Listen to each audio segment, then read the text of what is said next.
ಸ್ನೇಹಿತರೆ, ಚರಿತ್ರೆ ಮತ್ತೊಂದು ವಿಡಿಯೋಗೆ ನಿಮಗೆಲ್ಲ ಪ್ರೀತಿಯ ಸ್ವಾಗತ. ಅಮೆರಿಕದ ತೆರಿಗೆ ದಾಳಿಯ ಬೆನ್ನಲ್ಲೇ ಈಗ ಮತ್ತೊಂದು ದೇಶ ಭಾರತದ ಮೇಲೆ ತೆರಿಗೆ ಅಸ್ತ್ರವನ್ನ ಪ್ರಯೋಗ ಮಾಡಿದೆ. ಅಮೆರಿಕ ಇದೇ ತೆರಿಗೆ ಅಸ್ತ್ರವನ್ನ ಬಳಸಿಕೊಂಡು ಜಗತ್ತಿನ ಹಲವು ದೇಶಗಳನ್ನ ಅಲುಗಾಡಿಸಿತ್ತು. ಅದರಲ್ಲೂ ಭಾರತದ ಮೇಲೆ ಜಗತ್ನಲ್ಲೇ ಅತಿ ಹೆಚ್ಚು ತೆರಿಗೆ ಹಾಕಿ ಭಾರತದ ಮೇಲೆ ಸವಾರಿ ಮಾಡುವ ಪ್ರಯತ್ನ ಮಾಡಿತ್ತು. ಆದರೆ ಅಮೆರಿಕದ ಈ ಪ್ಲಾನ್ ಸಕ್ಸಸ್ ಆಗಲಿಲ್ಲ, ಅದು ಬೇರೆ ವಿಚಾರ. ಅಮೆರಿಕ ಭಾರತದ ಮೇಲೆ ಹೊಟ್ಟೆಗಿಚ್ಚಿನಿಂದ ತೆರಿಗೆ ಹಾಕ್ತು ಅನ್ನೋದರಲ್ಲಿ ಅನುಮಾನವಿಲ್ಲ. ಭಾರತ ಎಲ್ಲಿ ತನ್ನಿಂದ ಮುಂದೆ ಹೋಗುತ್ತೋ ಅನ್ನುವ ಹೊಟ್ಟೆ ಉರಿಯಲ್ಲಿ ಅಮೆರಿಕ ಭಾರತದ ಮೇಲೆ ತೆರಿಗೆ ಹಾಕಿತ್ತು ಅನ್ನೋದು ಈಗ ಜಗತ್ತಿಗೆ ಗೊತ್ತಿರುವ ಸತ್ಯ. ಆದರೆ ಇದೀಗ ಮೆಕ್ಸಿಕೋಗೆ ಈಗ ಇದ್ದಕ್ಕಿದ್ದ ಹಾಗೆ ಅದೇನಾಯ್ತೋ ಗೊತ್ತಿಲ್ಲ, ಅಮೆರಿಕದ ದಾರಿಯನ್ನೇ ಮೆಕ್ಸಿಕೋ ಕೂಡ ಹಿಡಿದು ಬಿಟ್ಟಿದೆ. ಅಮೆರಿಕ ಭಾರತದ ಮೇಲೆ 50% ತೆರಿಗೆ ಹಾಕಿತ್ತು. ಇದೀಗ ಮೆಕ್ಸಿಕೋ ಕೂಡ ಭಾರತದ ಮೇಲೆ 50% ತೆರಿಗೆ ಹಾಕಿದೆ. ಮೆಕ್ಸಿಕೋ ತೆಗೆದುಕೊಂಡಿರುವ ಈ ನಿರ್ಧಾರದಿಂದ ಭಾರತದ ಮೇಲೆ ಗಂಭೀರ ಪರಿಣಾಮಗಳಾಗುವ ಸಾಧ್ಯತೆ ಇದೆ. ಅಮೆರಿಕದ ವಿಚಾರದಲ್ಲಾದರೆ ಭಾರತ ಕೆಲವೊಂದು ಸಿದ್ಧತೆಗಳನ್ನು ಮಾಡಿಕೊಂಡಿತ್ತು, ಹೀಗಾಗಿ ಅಷ್ಟೊಂದು ದೊಡ್ಡ ಪರಿಣಾಮ ಭಾರತದ ಮೇಲೆ ಆಗಿರಲಿಲ್ಲ. ಆದರೆ ಮೆಕ್ಸಿಕೋ ಇಂತಹ ನಿರ್ಧಾರ ತೆಗೆದುಕೊಳ್ಳುತ್ತೆ ಅಂತ ಭಾರತ ಊಹೆ ಮಾಡಿರಲಿಲ್ಲ. ಹೀಗಾಗಿ ಭಾರತದ ಸುಮಾರು 1 ಬಿಲಿಯನ್ ಮೌಲ್ಯದ ರಫ್ತು ಈಗ ಡೇಂಜರ್ನಲ್ಲಿದೆ. ಅಷ್ಟಕ್ಕೂ ಮೆಕ್ಸಿಕೋ ಭಾರತದ ಮೇಲೆ ತೆರಿಗೆ ದಾಳಿ ಮಾಡಿದ್ದು ಯಾಕೆ? ಮೆಕ್ಸಿಕೋ ಹಾಕಿರುವ ಈ ತೆರಿಗೆಯಿಂದ ಭಾರತದ ಮೇಲೆ ಆಗುವ ಪರಿಣಾಮಗಳೇನು? ಯಾವೆಲ್ಲ ಕ್ಷೇತ್ರಗಳ ಮೇಲೆ ಹೊಡೆತ ಬೀಳುತ್ತೆ? ಎಲ್ಲವನ್ನ ಡೀಟೇಲ್ ಆಗಿ ತೋರಿಸ್ತೀವಿ ನೋಡಿ.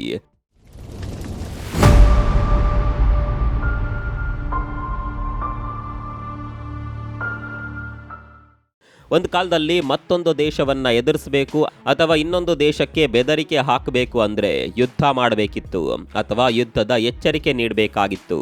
ಆದರೆ ಈಗ ಇನ್ನೊಂದು ದೇಶಕ್ಕೆ ಹಾನಿಯುಂಟು ಮಾಡಬೇಕು ಅಂದ್ರೆ ಅಥವಾ ಬೆದರಿಕೆ ಹಾಕಬೇಕು ಅಂದ್ರೆ ಯುದ್ಧ ಮಾಡಬೇಕಾದ ಅಗತ್ಯ ಇಲ್ಲ. ಬೇರೆ ಬೇರೆ ರೀತಿಯಲ್ಲಿ ಪ್ಲಾನ್ ಮಾಡಬಹುದು. ಅಂತಹ ಪ್ಲಾನ್ಗಳಲ್ಲಿ ಇತ್ತೀಚಿನ ದಿನಗಳಲ್ಲಿ ಭಾರಿ ಸದ್ದು ಮಾಡಿದ ಪ್ಲಾನ್ ಅಂದ್ರೆ ಅದು ತೆರಿಗೆ, ಟ್ಯಾರಿಫ್. ಅದರಲ್ಲೂ ಟ್ರಂಪ್ ಅಮೆರಿಕದ ಅಧ್ಯಕ್ಷರಾಗಿ ಅಧಿಕಾರ ವಹಿಸಿಕೊಂಡ ನಂತರ ಇದೇ ತೆರಿಗೆಯನ್ನ ದೊಡ್ಡ ಅಸ್ತ್ರವನ್ನಾಗಿ ಬಳಕೆ ಮಾಡ್ತಾ ಇದ್ದಾರೆ.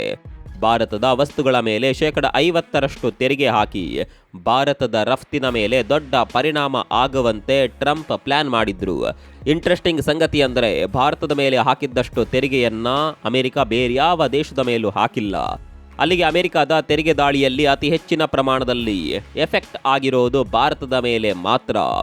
ಅಮೆರಿಕ ಮಾಡಿರುವ ಈ ತೆರಿಗೆ ದಾಳಿಯನ್ನ ಭಾರತ ದಿಟ್ಟವಾಗಿಯೇ ಎದುರಿಸುತ್ತಿದೆ. ಹೀಗಿರುವಾಗ ಮತ್ತೊಂದು ದೇಶದ ವಕ್ರದೃಷ್ಟಿ ಭಾರತದ ಮೇಲೆ ಬಿದ್ದಿದೆ. ಆ ದೇಶದ ಹೆಸರು ಮೆಕ್ಸಿಕೋ. ಹೌದು, ಮೆಕ್ಸಿಕೋ ಕೂಡ ಭಾರತದ ಮೇಲೆ 50% ತೆರಿಗೆ ಹಾಕಿದೆ. ಹಾಗಂತ ಕೇವಲ ಭಾರತದ ಮೇಲೆ ಮಾತ್ರ ಮೆಕ್ಸಿಕೋ ಇಷ್ಟೊಂದು ದೊಡ್ಡ ಪ್ರಮಾಣದ ತೆರಿಗೆ ಹಾಕಿಲ್ಲ. ತನ್ನ ಜೊತೆ ಯಾರೆಲ್ಲ ಮುಕ್ತ ವ್ಯಾಪಾರ ಒಪ್ಪಂದ ಮಾಡಿಕೊಳ್ಳಿಲ್ವೋ ಆ ದೇಶಗಳ ಮೇಲೆ ಮೆಕ್ಸಿಕೋ 50% ತೆರಿಗೆ ಹಾಕಿದೆ. ಸದ್ಯದ ಮಟ್ಟಿಗೆ ಭಾರತ ಮೆಕ್ಸಿಕೋದ ಜೊತೆ ಫ್ರೀ ಟ್ರೇಡ್ ಅಗ್ರಿಮೆಂಟ್ ಮಾಡಿಕೊಂಡಿಲ್ಲ. ಹೀಗಾಗಿ ಭಾರತದ ಮೇಲೆ ಕೂಡ ಈ ತೆರಿಗೆ ಅನ್ವಯವಾಗುತ್ತೆ. ಇನ್ನುಳಿದಂತೆ ಚೀನಾ, ಥೈಲ್ಯಾಂಡ್, ಸೌತ್ ಕೊರಿಯಾ, ಇಂಡೋನೇಷ್ಯಾದಂತಹ ದೇಶಗಳ ಮೇಲೆ ಮೆಕ್ಸಿಕೋ ತೆರಿಗೆ ಹಾಕಿದೆ. ಮುಂದಿನ ಜನವರಿಯಿಂದ ಈ ತೆರಿಗೆ ನೀತಿ ಜಾರಿಗೆ ಬರಲಿದೆ. ಇದೆಲ್ಲ ಸರಿಯಪ್ಪ, ಮೆಕ್ಸಿಕೋ ಯಾಕೆ ಇದ್ದಕ್ಕಿದ್ದ ಹಾಗೆ ಇಂಥದ್ದೊಂದು ನಿರ್ಧಾರ ತೆಗೆದುಕೊಳ್ತು ಅಂತ ನೀವು ಕೇಳಬಹುದು. ಅದಕ್ಕೆ ಹಲವು ಕಾರಣಗಳಿದೆ. ಮೊದಲನೇ ಕಾರಣ ಟ್ರೆಂಡ್. ಅಮೆರಿಕ ಟ್ಯಾರಿಫ್ ವಿಚಾರದಲ್ಲಿ ದೊಡ್ಡ ಮಟ್ಟದ ಪ್ರಚಾರ ನೀಡಿತ್ತು. ಇದನ್ನು ನೋಡಿದ ಬೇರೆ ಬೇರೆ ದೇಶಗಳು ನಮಗೂ ಹೀಗೆ ಮಾಡಬಹುದಲ್ವಾ ಅಂತ ಯೋಚನೆ ಮಾಡೋದಕ್ಕೆ ಶುರು ಮಾಡಿದ್ವು. ಇದನ್ನ ಸಿಂಪಲ್ ಆಗಿ ಹೇಳ್ಬೇಕು ಅಂದ್ರೆ ಮೊದಲು ಗ್ಯಾರಂಟಿ ಯೋಜನೆ ಶುರುವಾಗಿದ್ದು ಕರ್ನಾಟಕದಲ್ಲಿ. ಇದು ಯಾವಾಗ ಜನರನ್ನ ಆಕರ್ಷಣೆ ಮಾಡ್ತಾ ಇದೆ ಅನ್ನೋದು ಗೊತ್ತಾಯಿತು, ಅಲ್ಲಿಂದ ಬೇರೆ ಬೇರೆ ಪಕ್ಷಗಳು ಕೂಡ ಇದನ್ನ ದಾಳವಾಗಿ ಉಪಯೋಗ ಮಾಡೋದಕ್ಕೆ ಶುರು ಮಾಡ್ತಾವೆ. ಬೇರೆ ಬೇರೆ ರಾಜ್ಯಗಳ ಚುನಾವಣೆಯಲ್ಲಿ ಈ ಗ್ಯಾರಂಟಿ ಯೋಜನೆಗಳು ಸದ್ದು ಮಾಡೋದಕ್ಕೆ ಶುರು ಮಾಡಿದ್ವು. ಇದು ನಿಮಗೆಲ್ಲ ಗೊತ್ತಿರುವ ವಿಚಾರ. ಇದೇ ರೀತಿ ಅಮೆರಿಕ ತೆರಿಗೆ ವಿಚಾರ ತೆಗೆದ ನಂತರ ಇದೊಂದು ರೀತಿ ಟ್ರೆಂಡ್ ಆಗಿ ಬದಲಾಗಿದೆ. ಬೇರೆ ಬೇರೆ ದೇಶಗಳು ಕೂಡ ಟ್ರಂಪ್ ನೀತಿಯನ್ನ ಫಾಲೋ ಮಾಡೋದಕ್ಕೆ ಶುರು ಮಾಡಿದ್ದಾವೆ. ಇನ್ನು ಎರಡನೇ ಕಾರಣ ತಮ್ಮ ದೇಶದ ಪ್ರಾಡಕ್ಟ್ಗಳನ್ನು ರಕ್ಷಣೆ ಮಾಡಿಕೊಳ್ಳೋದು. ಉದಾಹರಣೆಗೆ ಭಾರತ ಕೆಲವೊಂದು ದೇಶಗಳ ಜೊತೆ ಮುಕ್ತ ವ್ಯಾಪಾರ ಒಪ್ಪಂದ ಮಾಡಿಕೊಳ್ಳೋದಿಲ್ಲ. ಈಗ ಡೆನ್ಮಾರ್ಕ್ ಜೊತೆಗೋ ಅಥವಾ ನ್ಯೂಜಿಲೆಂಡ್ ಜೊತೆಗೋ ಫ್ರೀ ಟ್ರೇಡ್ ಅಗ್ರಿಮೆಂಟ್ ಮಾಡಿಕೊಂಡ್ರು ಅಂತ ಅಂದುಕೊಳ್ಳಿ. ಅಲ್ಲಿನ ಹಾಲಿನ ಉತ್ಪನ್ನಗಳು ತುಂಬಾನೇ ಕಡಿಮೆ ರೇಟ್ನಲ್ಲಿ ಸಿಗ್ತಾವೆ. ಅದೇ ಹಾಲಿನ ಉತ್ಪನ್ನಗಳು ಭಾರತಕ್ಕೆ ಬಂದಾಗ ಜನ ನಮ್ಮ ಉತ್ಪನ್ನಗಳನ್ನು ಬಿಟ್ಟು ಆ ಪ್ರಾಡಕ್ಟ್ಗಳನ್ನು ಖರೀದಿ ಮಾಡೋದಕ್ಕೆ ಶುರು ಮಾಡ್ತಾರೆ. ಆಗ ಸಹಜವಾಗಿಯೇ ನಮ್ಮ ರೈತರಿಗೆ ತೊಂದರೆಯಾಗುತ್ತೆ. ನಮ್ಮ ಉತ್ಪನ್ನಗಳಿಗೆ ನಮ್ಮದೇ ದೇಶದಲ್ಲಿ ಬೇಡಿಕೆ ಕಡಿಮೆಯಾಗುತ್ತೆ. ಇದೇ ರೀತಿ ಮೆಕ್ಸಿಕೋ ಕೂಡ ಯೋಚನೆ ಮಾಡ್ತಾ ಇದೆ. ಏಷ್ಯಾದಲ್ಲಿ ರಫ್ತಾಗುವ ಉತ್ಪನ್ನಗಳು ತುಂಬಾನೇ ಕಡಿಮೆ ಬೆಲೆಗೆ ಸಿಗ್ತಾವೆ.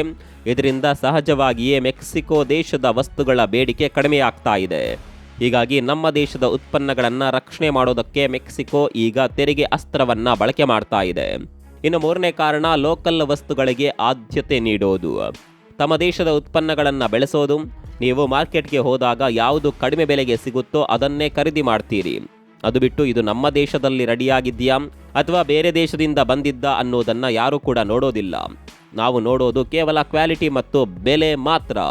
ಪ್ರೊಡಕ್ಷನ್ ಕಾಸ್ಟ್ ಏಷ್ಯಾದ ದೇಶಗಳಲ್ಲಿ ತುಂಬಾ ಕಡಿಮೆ ಇದೆ. ಹೀಗಾಗಿ ನಮ್ಮ ವಸ್ತುಗಳ ಬೆಲೆ ಸಹಜವಾಗಿಯೇ ಕಡಿಮೆ ಇರುತ್ತೆ. ಮೆಕ್ಸಿಕೋದಲ್ಲಿ ಪ್ರೊಡಕ್ಷನ್ ಕಾಸ್ಟ್ ಹೆಚ್ಚಾಗಿದೆ. ಹೀಗಾಗಿ ಅಲ್ಲಿನ ವಸ್ತುಗಳ ಬೆಲೆ ಜಾಸ್ತಿ ಆಗುತ್ತೆ. ಇಂತಹ ಸಂದರ್ಭದಲ್ಲಿ ನಮ್ಮ ವಸ್ತುಗಳು ಮೆಕ್ಸಿಕೋ ಮಾರ್ಕೆಟ್ಗೆ ಹೋದರೆ ನಮ್ಮ ವಸ್ತುಗಳೇ ಅಲ್ಲಿ ಹೆಚ್ಚಾಗಿ ಸೇಲ್ ಆಗೋದು. ಇದನ್ನು ತಪ್ಪಿಸೋದಕ್ಕೆ ಮೆಕ್ಸಿಕೋ ನಮ್ಮ ವಸ್ತುಗಳ ಮೇಲೆ ತೆರಿಗೆ ಹಾಕ್ತಾ ಇದೆ. ಇನ್ನು ನಾಲ್ಕನೇ ಕಾರಣ, ಟ್ರಂಪ್ಗೆ ಬಕೆಟ್ ಹಿಡಿಯೋದು. ಮೆಕ್ಸಿಕೋ ಟ್ರಂಪ್ ಮನ ಗೆಲ್ಲೋದಕ್ಕೆ ಈ ರೀತಿಯ ತೆರಿಗೆ ಹಾಕಿದೆ ಅನ್ನುವ ಮಾತುಗಳು ಕೂಡ ಕೇಳಿ ಬರ್ತಾ ಇದೆ. ಮೆಕ್ಸಿಕೋ ಅಮೆರಿಕದ ಜೊತೆ ವ್ಯಾಪಾರ ಒಪ್ಪಂದ ಮಾಡಿಕೊಳ್ಳೋದಕ್ಕೆ ಪ್ರಯತ್ನ ಮಾಡ್ತಾ ಇದೆ.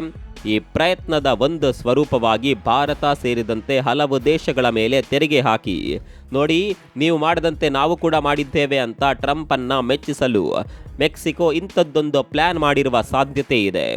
ಇದೆಲ್ಲ ಸರಿಯಪ್ಪ. ಇದರಿಂದ ಭಾರತದ ಮೇಲೆ ಏನೆಲ್ಲ ಪರಿಣಾಮ ಆಗುತ್ತೆ ಅಂತ ಕೇಳಿದರೆ, ಭಾರತದ ಆಟೋಮೊಬೈಲ್ ಸೆಕ್ಟರ್ ಮೇಲೆ ದೊಡ್ಡ ಪರಿಣಾಮ ಬೀರಲಿದೆ. ಭಾರತ ಸುಮಾರು 1 ಬಿಲಿಯನ್ ಮೌಲ್ಯದ ಕಾರುಗಳನ್ನು ಮೆಕ್ಸಿಕೋಗೆ ರಫ್ತು ಮಾಡುತ್ತೆ.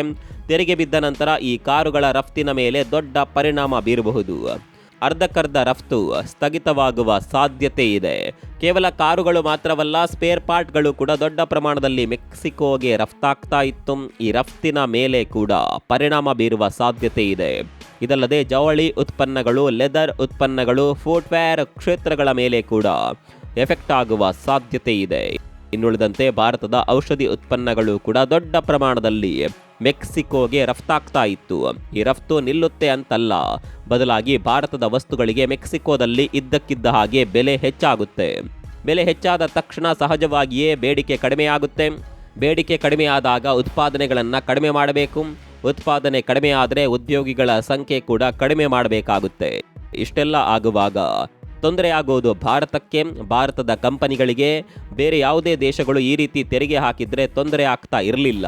ಮೆಕ್ಸಿಕೋದ ಜೊತೆ ಭಾರತ ದೊಡ್ಡ ಪ್ರಮಾಣದ ವ್ಯಾಪಾರ ಮಾಡುತ್ತೆ. ಕಳೆದ ವರ್ಷವಂತೂ ಬರೋಬ್ಬರಿ $11 ಬಿಲಿಯನ್ ಮೌಲ್ಯದ ವ್ಯಾಪಾರ 2 ದೇಶಗಳ ನಡುವೆ ಆಗಿತ್ತು. ಹೀಗೆ ದೊಡ್ಡ ಪ್ರಮಾಣದ ವ್ಯಾಪಾರ ಆಗುವಂತಹ ಸಂದರ್ಭದಲ್ಲಿ ತೆರಿಗೆಯ ಬರೆ ಬಿದ್ದಾಗ ಪರಿಣಾಮಗಳು ಸಹಜವಾಗಿಯೇ ಆಗಿಯೇ ಆಗುತ್ತೆ. ಸದ್ಯದ ಮಟ್ಟಿಗೆ ಭಾರತಕ್ಕೆ ತೊಂದರೆ ಆಗುತ್ತೆ ಅನ್ನೋದರಲ್ಲಿ ಅನುಮಾನ ಬೇಡ.